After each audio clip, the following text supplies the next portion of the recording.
Well, welcome, Shiraaz. We've been friends, personal friends for many years, and our families have known each other. And we went to the same high school a long time ago, maybe 20 years, 20 plus years 25 ago. years Yeah. ago. So, how we got together formally in terms of organizations with the Muslim community and law enforcement and transit police was in the aftermath of the Quebec shootings. And after that, the national security of the RCMP had a roundtable of Muslim leaders to get us all together to come up with a way for a strategy to connect law enforcement to the mainstream Muslim community, to inform the Muslim community that law enforcement is there for all Canadians, but just to get this message because of the fear and uncertainty of the Muslim community, especially when Muslims were getting killed in a masjid, shot in the back.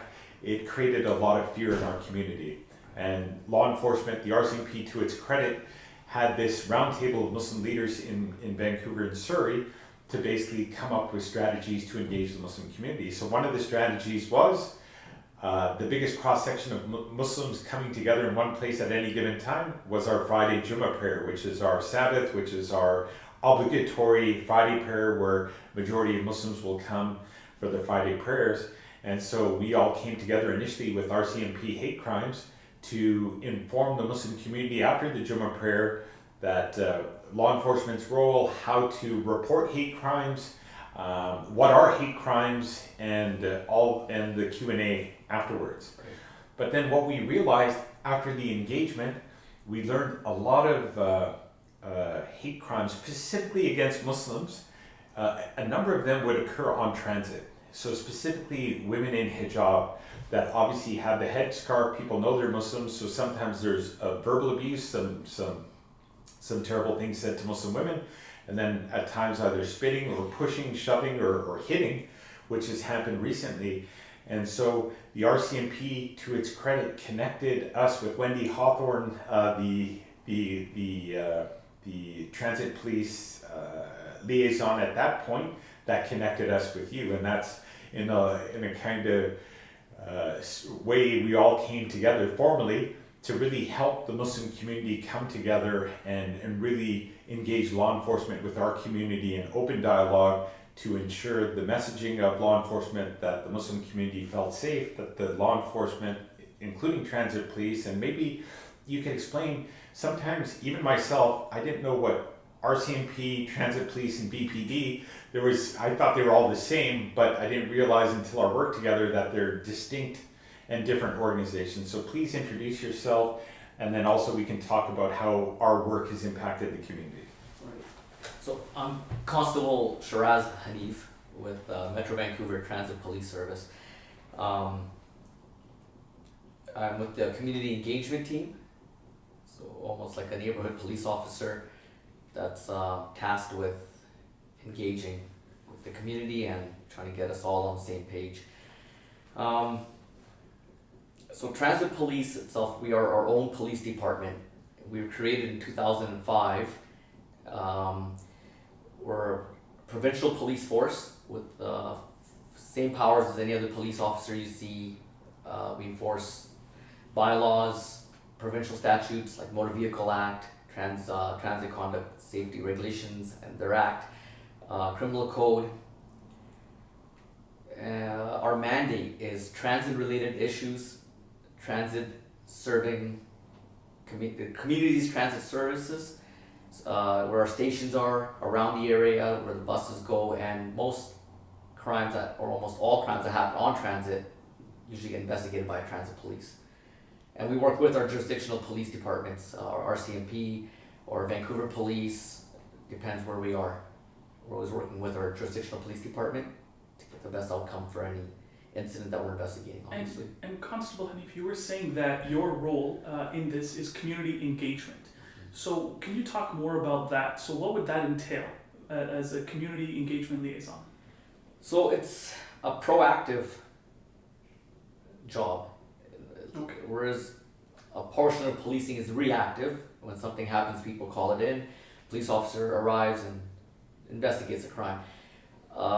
having a spot like a team like what I participate with, a community engagement team, allows us to be there before the incident happens and try to prevent incidents, which prevents victimization, prevents court costs, crimes, and allows us to do community work, which helps in, for instance, working with newcomers, helping them, enabling newcomers as they try to start a new beginning in Canada.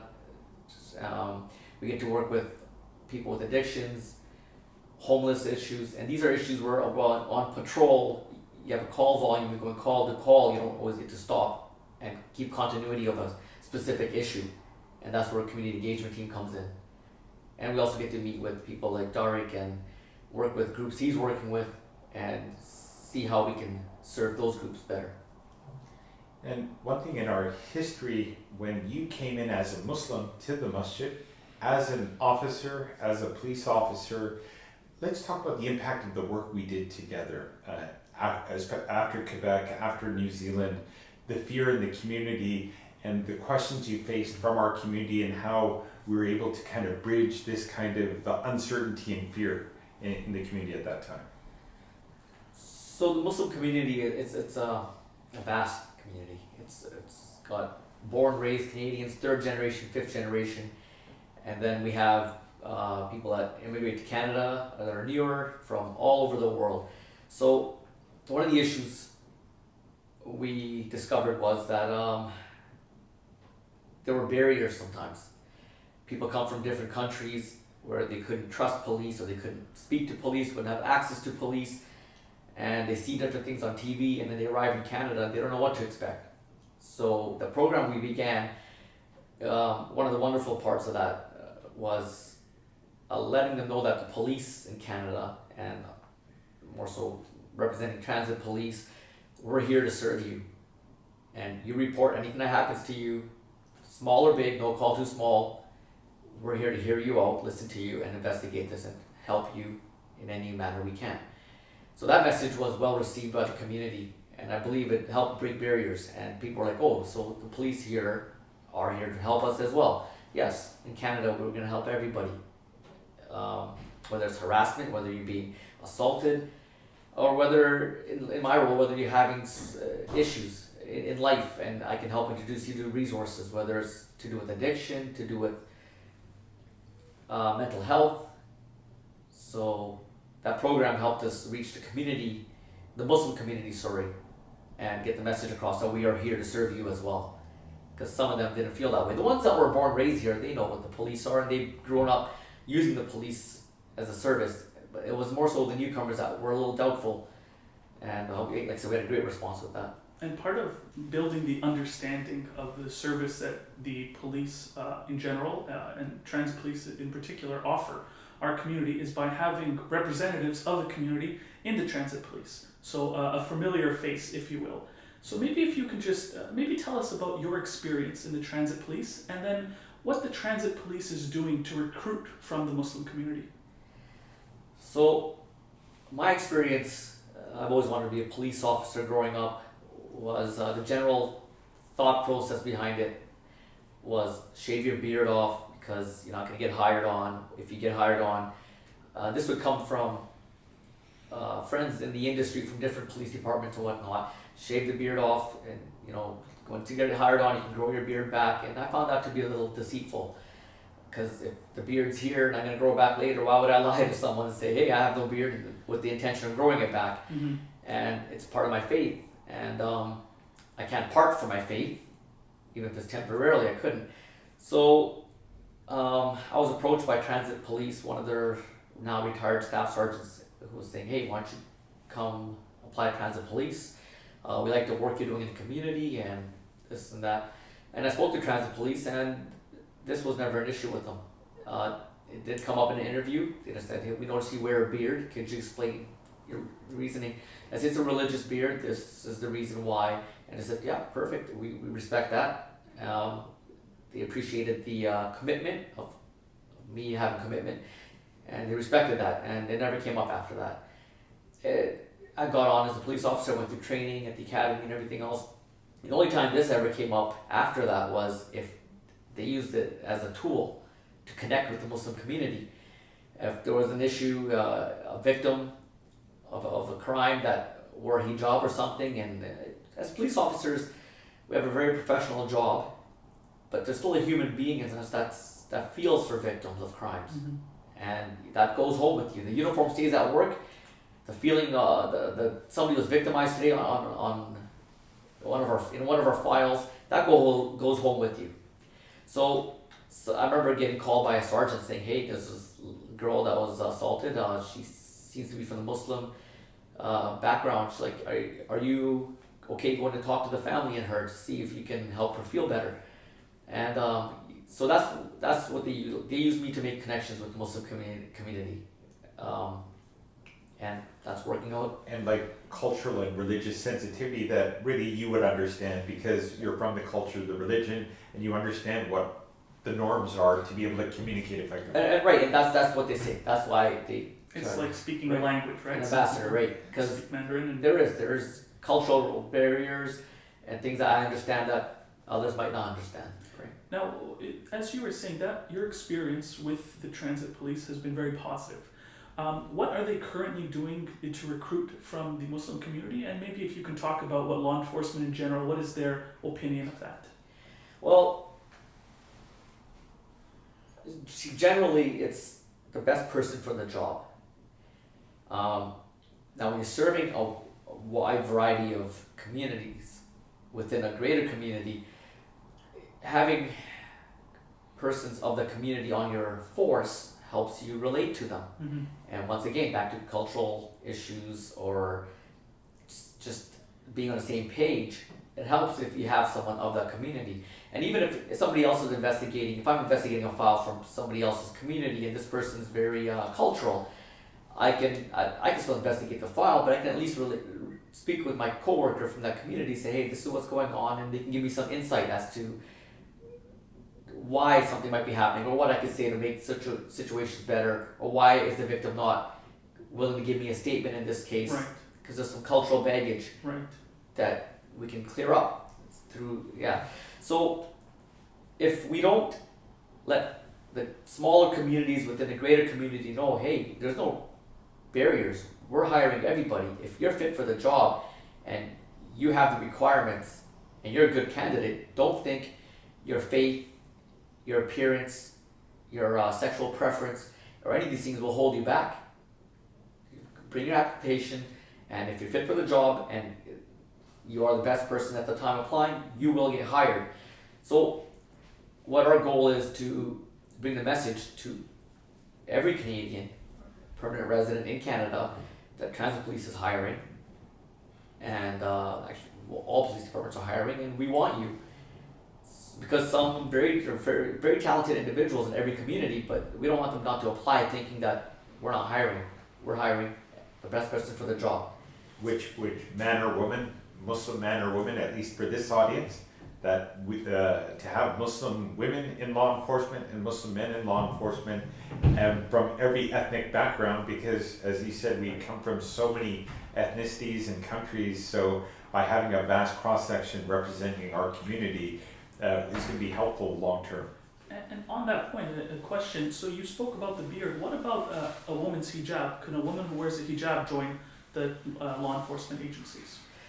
So yes, I believe the RCMP have recently hired one or maybe more than one. So yeah, the hijab, I mean, there'll be guidelines as to how to secure it safely, so it's not a hazard on the job. But they are working with your religious understandings to help encourage. 100%.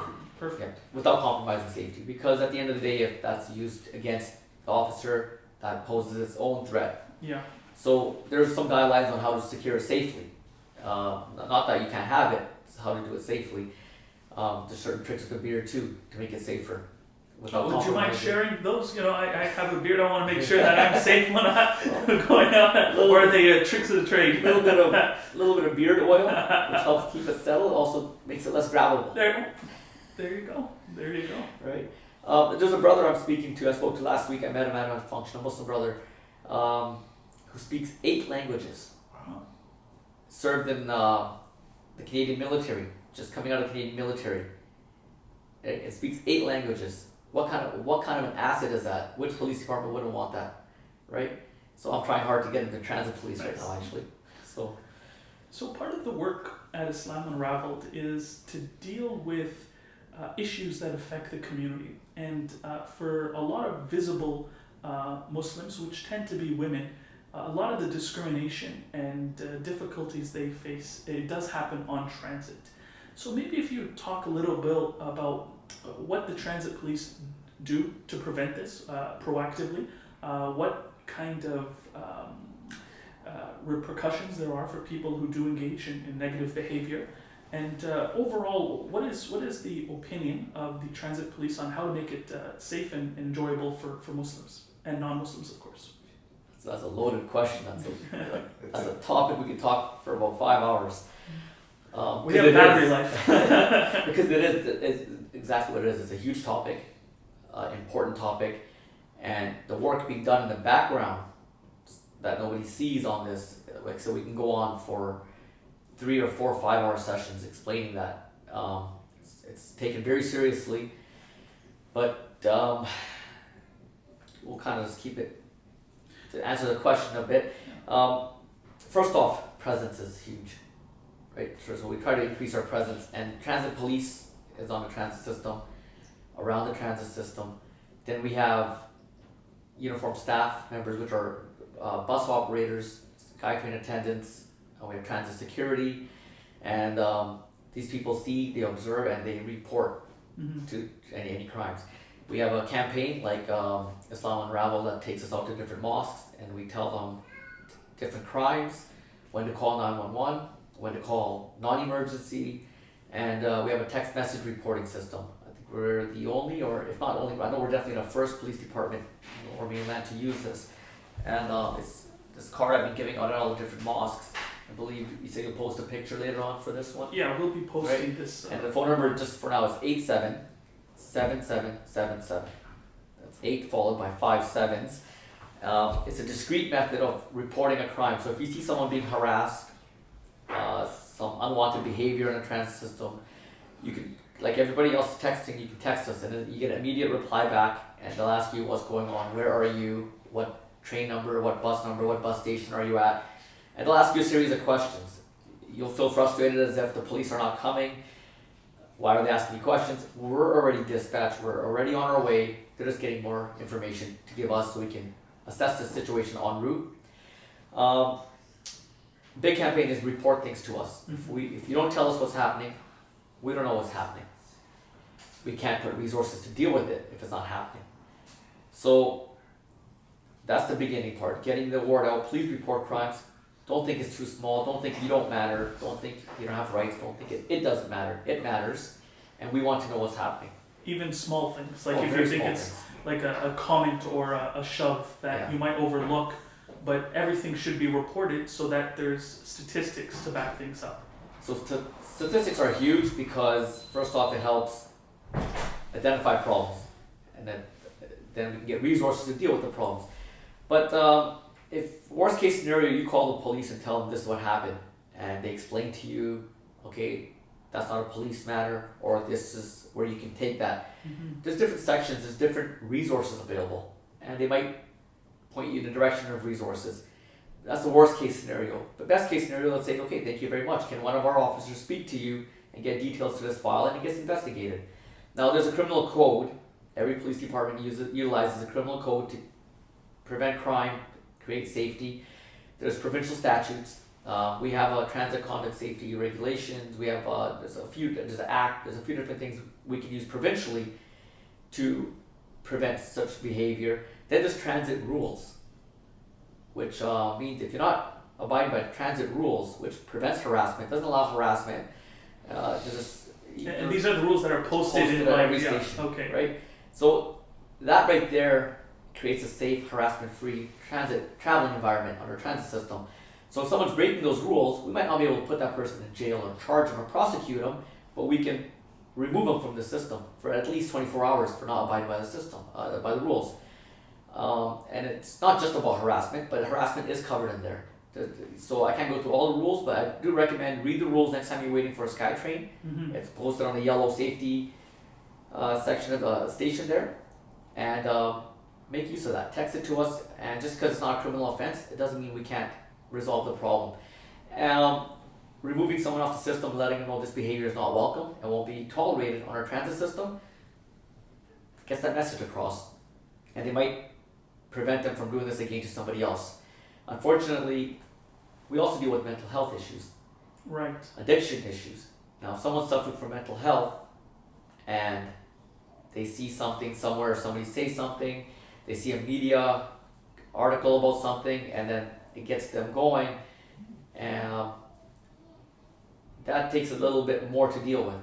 And some of the hate crime issues we've seen in the recent past had a severe mental health component.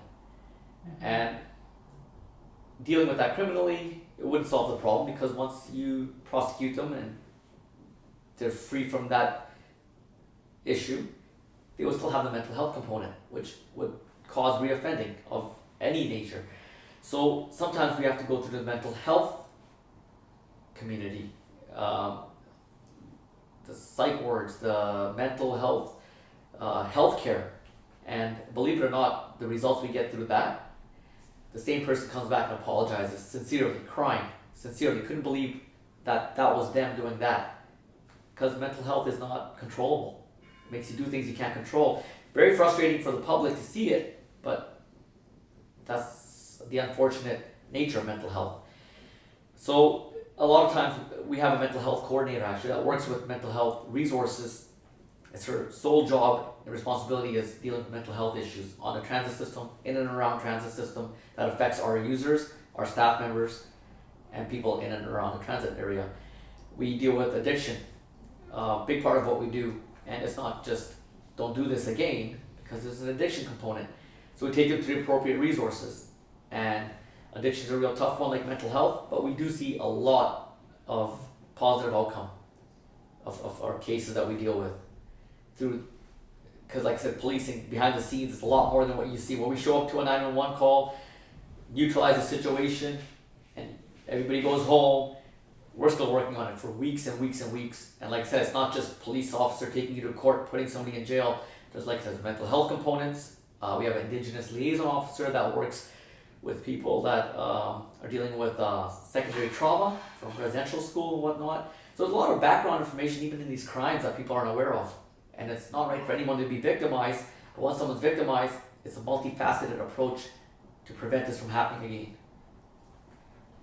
So multi-layered, and how do you help the addiction component? Like, what would be the resources, just like you have a liaison for Indigenous relations, a liaison for mental health, was there some specific process to help with addiction?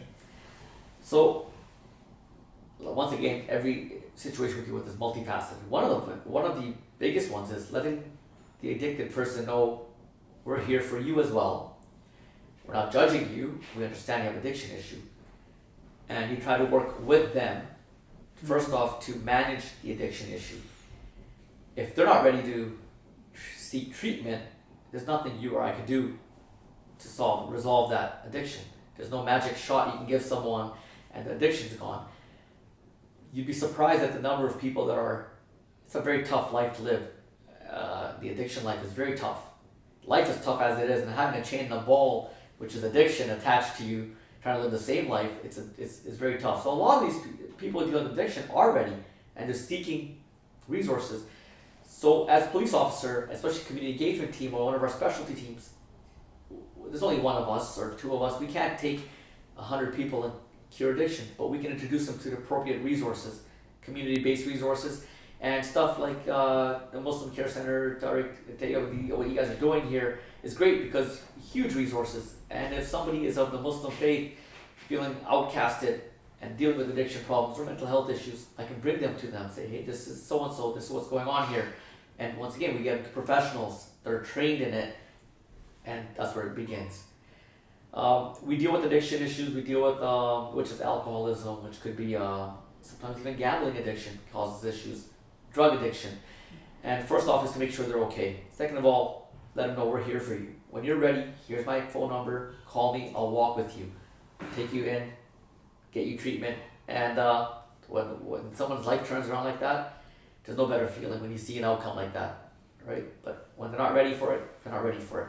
Then we try to manage their addiction problems, explaining to them that I know you have an addiction problem. You have to use syringes, I get it. But please, because you're still part of this community, the greater community, the city of Vancouver, Surrey, wherever you're living, when you're done using your needles, please dispose of them appropriately. Because kids walking around here, they can't find it. When you're doing this, if you're doing this over here, you're going to cause a lot of problems. So just working with them, helping them understand what other people are seeing and how they can minimize their negative effect on the greater community and manage their addiction. So that's the starting point. And from there on, we try to get treatment and so on and so on.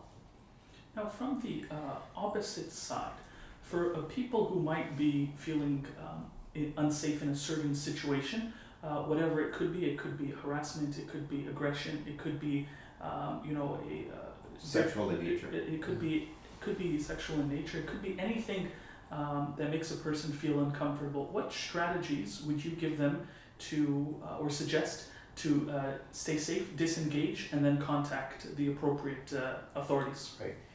So, contact the police as soon as safely possible. And I don't mean going home, discussing with your family, and then calling us. It's tough to investigate. We lose a lot of evidence by that point.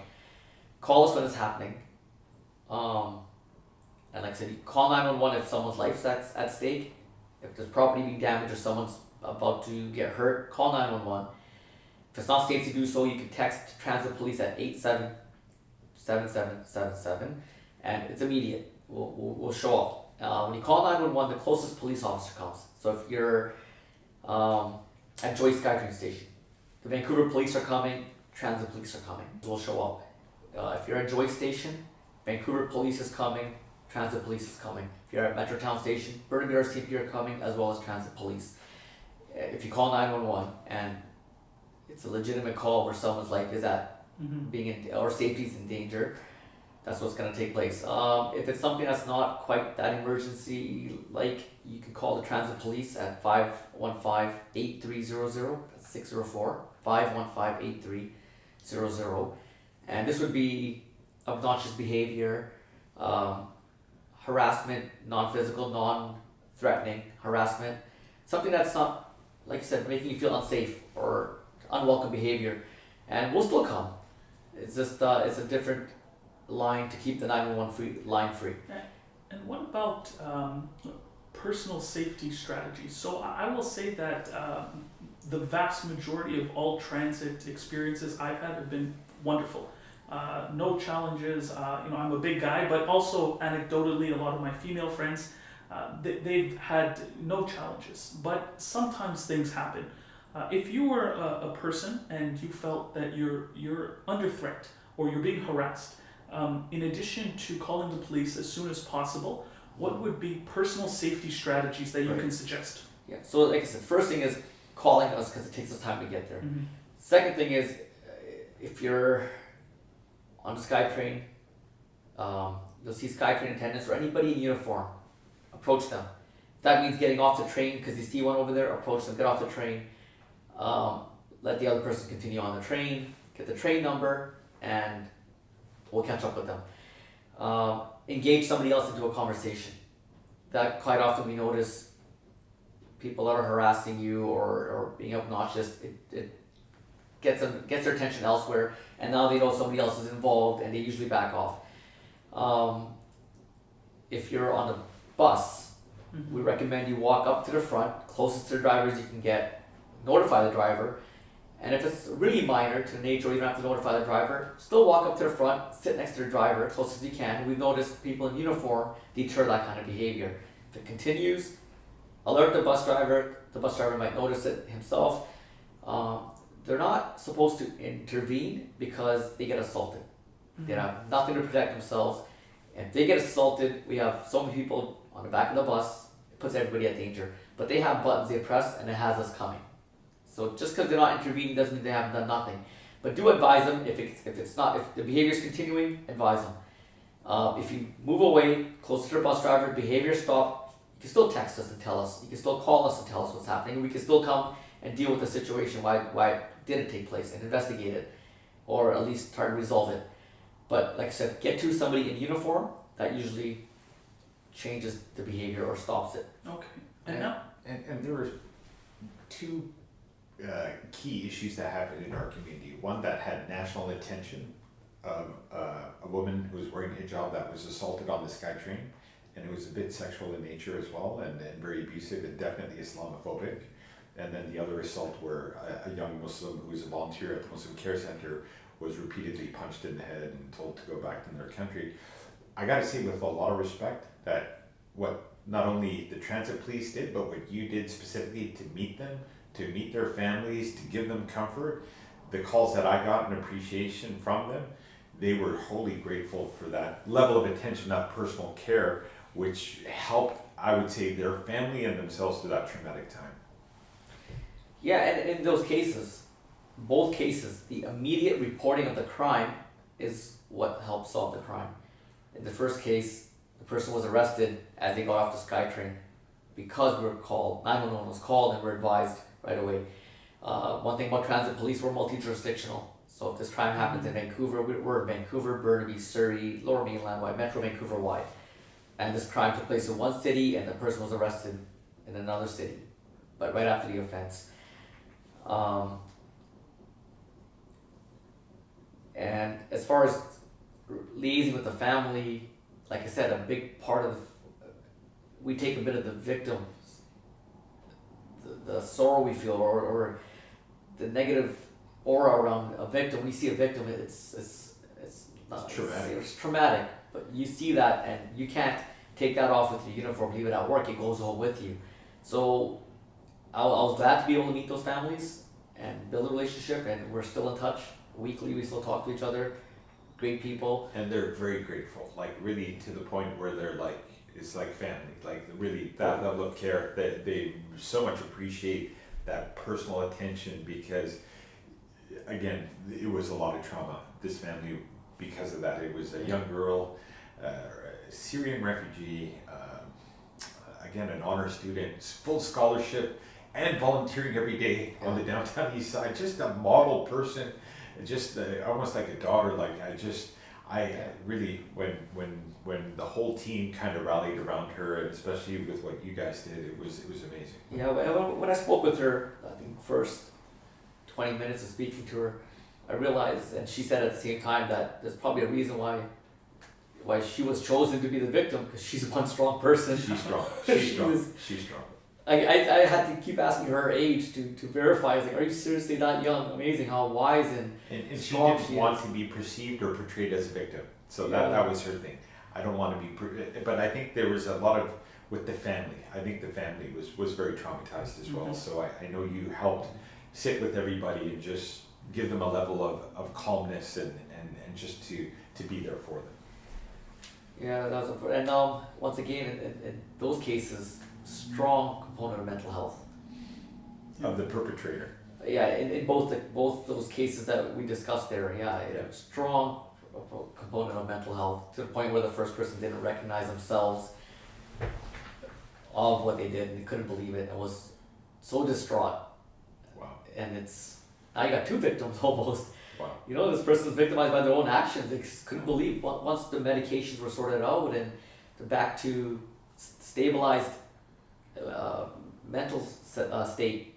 Yeah, so it's a tough gig. it is a tough gig, and I'm sure that one thing that must have changed the situation, and maybe you can speak about it, is currently we're going through a global pandemic with the COVID-19 virus, and how has that impacted your work? So, while I speak on hate crimes, it's interesting. I mean, there's got to be some kind of a correlation with what the media reports and what people respond to as far as hate crimes, because we noticed a change. First, there was the politics down south, and that's when we saw a huge increase in hate crimes against Muslims. And that was a general statistic thing we heard. But after this COVID virus came out all over the media, it shifted. The hate crimes were now targeting Asians. That's what we were noticing in the policing industry. So that was one shift that we noticed. But it's add a lot of stresses to many different levels and aspects of life and people. So we're dealing with that. There's more mental health now. We're dealing with depression, dealing with people not wanting to wear masks, and other people wanting them to wear masks. It's just a whole new ball game. Us working out there, knowing that it's such a dangerous virus, but we're essential services. We got to be out there. We can't say, hey, we'll work from home today. That's not an option for us. And then initially there's that thought process: do I take this back home to my family now? Because when somebody calls 911 or a call for service, you go. You don't have time to sit there and think, how can I avoid this? No, you're going. That's what we signed up for. So you show up there now. There's a bunch of unmasked people, and there's havoc, and you try to make the situation, neutralize the situation, calm everybody down, solve the situation. Now you're going back in the car and driving home. You're like, what was I exposed to? What wasn't I exposed to? Mm-hmm. And now at the end of the shift, you're wondering, should I go live somewhere else for a couple of months now? Or it was a real tough. Mentally, it was really tough on, I think, most first responders. Can you imagine being a paramedic, responding to what people are calling in as, I think I have a COVID virus, Yeah. and where everyone's running away from the COVID virus, you're running to it. It's a very different year from last year. And it's very interesting what you were saying, which I don't think we'll get into it right now too much, but media attention and how that creates targets. So people with mental illnesses might, now because they see something on TV, they see something online, and then they act out in person. So that was a very interesting comment. Yeah, and we noticed that with people suffering from mental health issues or seniors that can't fact verify or can't grasp the greater concept. For instance, like I was saying about assaults, how many assaults take place in a day? Lower Mainland wide, I'd say hundreds of assaults take place. I don't know the exact numbers, but the ones that stand out are the ones that are hate crimes or Assaults not on transit, but in general. oh yeah, in general. Sorry, just I wouldn't say there's 100 a day on transit, but yeah, in general, I'm Lower Mainland wide. But if there's an aggravating factor, like for instance, a hate crime or a senior citizen got assaulted, that one stands out and everybody can talks about it. It gets media coverage. Mm-hmm. So those ones seem like right. Whereas General assault doesn't get the headlines. right. So we investigate every assault as a police officer in any jurisdiction. Every assault's investigated. The hate crime factor to the assault, it's a aggravating factor. I'm not sure the proper term to use, but it's used for sentencing. Hate crime itself is not a crime. You can't just charge me for a hate crime because what is a hate crime? So a hate crime is any criminal act that's taken against a person or property which is influenced by somebody's, like I said, there's a big definition, but sexual preference, religious beliefs, cultural, where they're from, ethnicity. That is a hate. That makes that assault into a hate crime, or that vandalism into a hate crime. And the only time the hate crime portion is utilized is at sentencing, because that speaks to the lack of provocation on your part. You walking down the street, minding your own business, and somebody assaults you and then calls you a racial name, which shows the only reason they assaulted you or targeted you is because of your ethnic background. You could have done nothing to prevent that. So the judges look at that and say, okay, that was very non-provoked, very random stranger assault, and it speaks. That's something to keep in mind when they figure out the sentence for the crime. So that's what a hate crime is. It's a tack onto any criminal charge that's motivated by hate based on gender. Which is taken very seriously. Ethnicity. Yeah, it increases the seriousness because there's nothing you can do to protect yourself from it. So the legal system steps in to try to prevent and protect people from it. And the scope of transit police is all across the Lower Mainland. Every SkyTrain, every bus station. So, and this is 7 days a week. So it seems, it's a comprehensive area that your team covers. And just in terms of the transit police itself, how many personnel does transit police have right across the board, just for security purposes? So as far as sworn police officers go, I believe we're about 180 officers. And then we have a large component of civilian staff that back us in filing and court liaison, whatnot.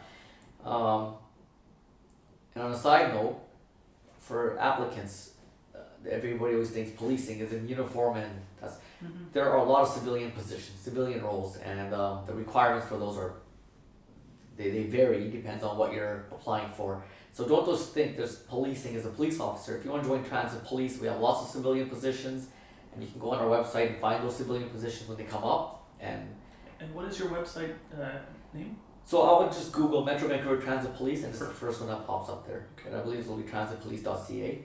Okay, and maybe under positions or recruitments or careers. Yeah, it'll be on, and all the requirements will be on there. The process will be on there. Different process for different jobs. But we have many civilian staff, from clerical, right to court liaison, that support what we do. We wouldn't be able to do what we do without them. And then one more thing on a safety thing we're talking about. I say you can approach the operator on a bus, SkyTrain attendants, or anybody in uniform, or engage somebody else into a conversation.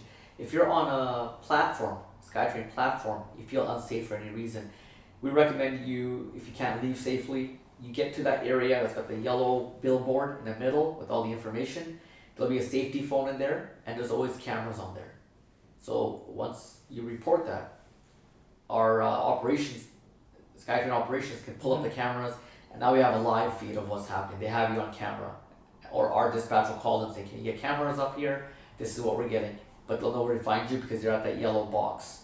There'll be a couple of benches. And you mentioned cameras. How many cameras would there be on platforms, on trains, on buses?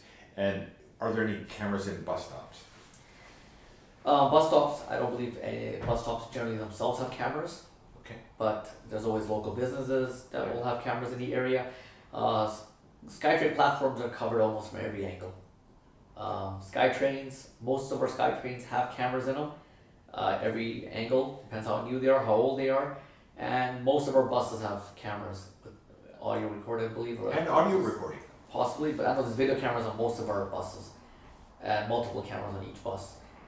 So, yeah, transit is not the place to do a crime. I'll tell you that right now. But it does happen, and there is happen.